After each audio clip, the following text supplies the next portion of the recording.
And welcome back. Well, during the last 30 years, the cost of college has increased by a whopping 300%. That's right. Some students end up with huge loans. For others, it's just too pricey. So how can you reduce the sticker price and shock of a college education? Our next guest, make a living helping families get the most free money possible for that higher education. Chad Harbeck and J.W. Hinman, our college... Hindman. Sorry, I even, the producer even, put it in there phonetically for me. Hindman, our college funding specialist, thank you, with Integrated College Planning. What's up, guys? Hey, ladies. Good morning. Sorry about the pronunciation. That's all right. Every time, You're right? over it? You get used to it after a while. I'm sure. Why don't you just change it, maybe? I'm just kidding. No. All right.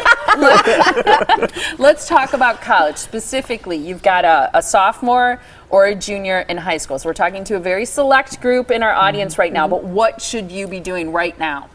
Starting what? Well, the sophomores, the parents should really start looking at how they've saved for college or what they do, or how they're planning on funding colleges, start devising a strategy to pay for college. And the juniors right now, after we have the first ACT score, we can start looking at colleges, picking out colleges that are a good fit for the student. How do you make sure you get the most financial aid?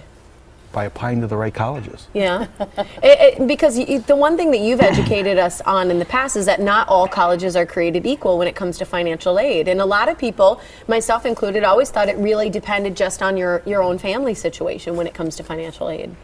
It's really a mix. It's a giant puzzle that everybody has to put together. It's the student's academic performance, it's the parents' finances, it's whether we should be applying to a FAFSA school or a profile school, because your EFC's expected family contributions can be different at those institutions. So, and you guys talk about FAFSA, because I know your lingo a little bit. You talk about estimated family contributions and a lot of things that people have no concept of. And that's what I think is important to say, is that you break it down, you explain those things, but even beyond that, you help people make decisions based on your knowledge of colleges. And so you'll take a kid's academic performance, their extracurriculars, their interests as they look toward a degree, and help them find a school where they're going to get the most money possible based on all of those things, including the family's financial situation, right? Pretty accurate, yeah, that's exactly what we do. It's a lot of fun, too, to meet the families and really determine a proper process and planning for college, being proactive.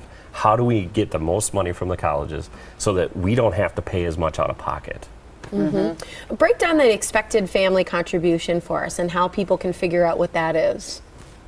how people can, well, it's going to be, I don't know how anybody can, I mean, they're... Well, you figure it out for people, but break it down. What is it? Basically, when you start talking about the expected family contribution, you're talking about a couple different things.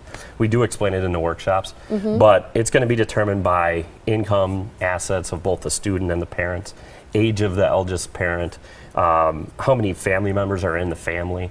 There's just a lot of factors that go into that. So we do discuss that. Like you said earlier, we try to make it simple. We try to explain it a lot better in the workshops, as well as the consultation if somebody does decide they want to come in.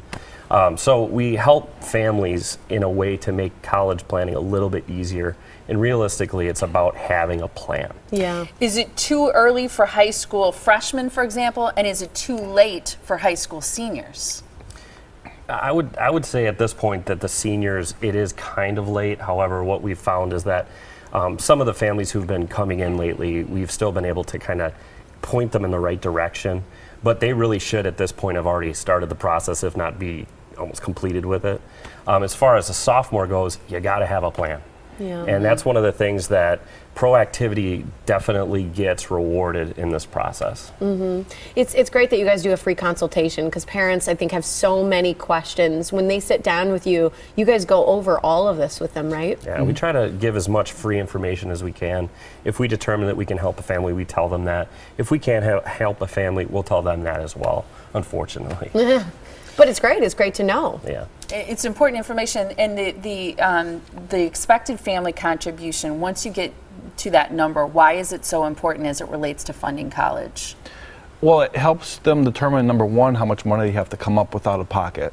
And number two, they might be able to lower that number through income and asset planning.